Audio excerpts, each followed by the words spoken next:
Hi everyone. Dear friends, ladies and gentlemen, let's kickstart this event. I'm very excited being here today to launch the Salt and Epicenter campus. So warm welcome to Epicenter Amsterdam. I'm Evelien. I am the COO of Epicenter Amsterdam. And I have the honor to moderate today's event.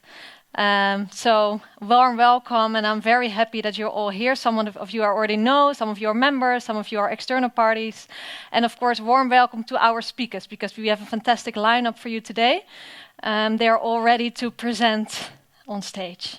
But I would first like to introduce the one who will co-moderate this event together with me, Richard Andemark. He's the CEO and founder of Salt. So give him a warm applause.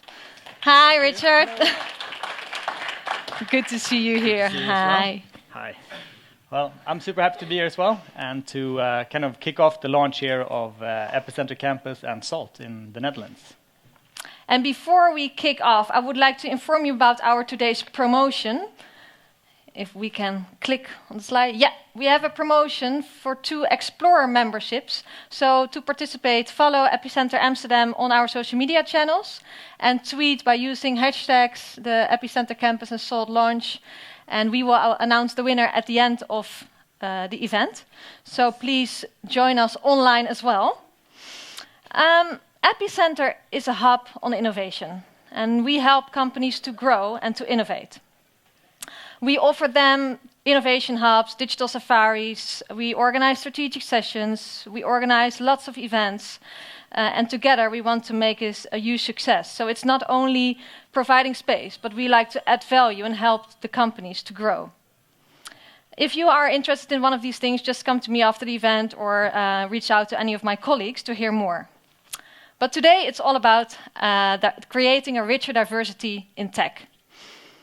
Our members are in need of talent. And to create a huge talent pool, we need different channels for that. And it's extremely hard to find the right talent. And besides that, the tech is rapidly changing. And it has also a massive impact on the job market. But we might have a solution here. Right, Richard? Yeah, well, it's a part of a solution, basically. So, as I'm assuming most of you guys are here from some sort of technology industry or a technology company, we all know that it's really, really hard to find talent. So we at Salt really tried to figure out a way how to attack this and how to kind of make this better, to kind of expand the talent pool in the markets that we can. And to kind of rewind things into why we decided to start Salt is that me and my co-founders, we have built technology companies in the past. We have built fast-growing companies that gone global and that we had as market leaders. And our last company we sold to Microsoft in 2017. And having these journeys of trying to build software products, everybody knows that you want to be able to hit a milestone, like there's contingency in your development, and you can have as much VC or as much money as you can, but if you don't have software developers, you cannot create your products, you cannot hit your deadlines, and you cannot basically sell your services or provide the services as you hope in the time aspect that you're aiming for. So when we get back, I moved back from San Francisco to Stockholm, and we decided, like, hey, let's take a stab at this. Let's do something useful. Let's not do something fun like a small app for something unnecessary, like Tinder for dogs is like my usual example of something really stupid, but that you can monetize somehow. So instead, we decided to let's actually attack an issue that we've had, first-hand experience with. So we decided to found Salt, and Salt stands for School of Applied Technology. And the focus really is on applied, meaning that we are not teaching theory to people. We're actually teaching people how to apply technology so they can be productive when they start working, basically. And in order to do so, we decided quickly that we cannot cut any quality for cost. So basically, we quite early on decided that that cost is not going to be a big factor in us starting this up. So we want the best quality in every aspect of what we do.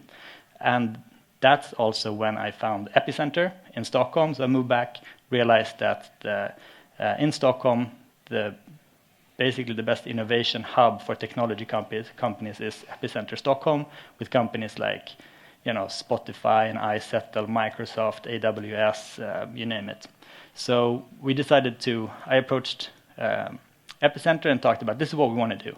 And they said, that's great, because our companies are basically fast-growing startups or scale-ups or entrepreneur-like innovation labs in large corporations that need developers, and they're all starved for talent. So let's do a partnership here.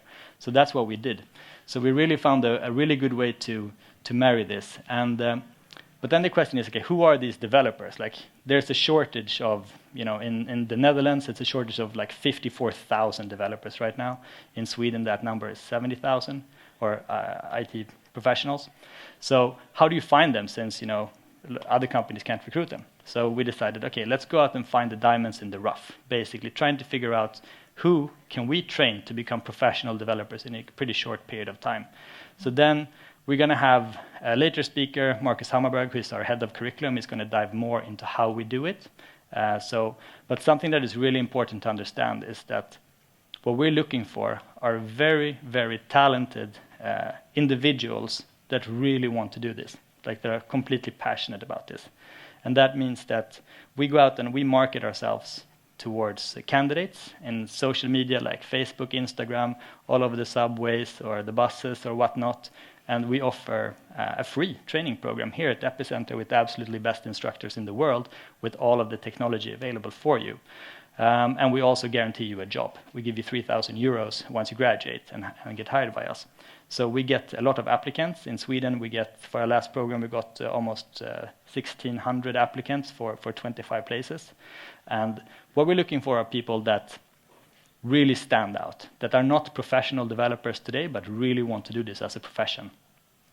So we read the motivation of like, why do you want to do this? And a couple of questions. And for those that move on, we look into logical tests, basically intelligence tests, saying like, okay, is this person out of these 1,600 people top 10%, basically? So making sure that this is someone has a very, very high logical ability, because the program that you're about to go through is probably like the hardest thing you'll do in your life. So we got to make sure that people have that baseline. And also that you're a team player. So we do personality tests online, making sure that these people are team players. And then we go through a very long and tedious recruitment process with more than like 500 telephone interviews for those that pass these tests. We do about 200 to 300 on-site personal interviews at Epicenter with the candidates that move past that stage. And after that stage, we take about 60 people onto workshops as well, have them solve problems in teams under pressure to make sure that these people can actually collaborate with each other without much friction and be able to be team players. And out of these 1,600, we then end up with around 30 that we admit into the program. So these are the people that we really focus on, spend 3 full months from morning to evening, weekends, nights, everything, in order to make into professional developers. And so far in Sweden, we really succeeded there. We placed more than 100 software developers in 2019 in the Stockholm tech scene. And with company, I think there's a slide here as well with some reference clients. I'm not sure who's the clicker guy. Okay, perfect. Oh, there we are. So basically, looking at these companies, for example, in Stockholm, Ubiquiti is a very large American enterprise that does a lot of network solutions and the hardware. And they have an innovation lab set up in Epicenter in Stockholm. And what they're doing there, it's a multi-billion-dollar company coming to Stockholm, setting up their operations in Epicenter Stockholm for their innovation lab. And they have an architect, they have a business development in place, and then they need software developers. And what they did is that they partnered up with us and hired 4 of our developers immediately.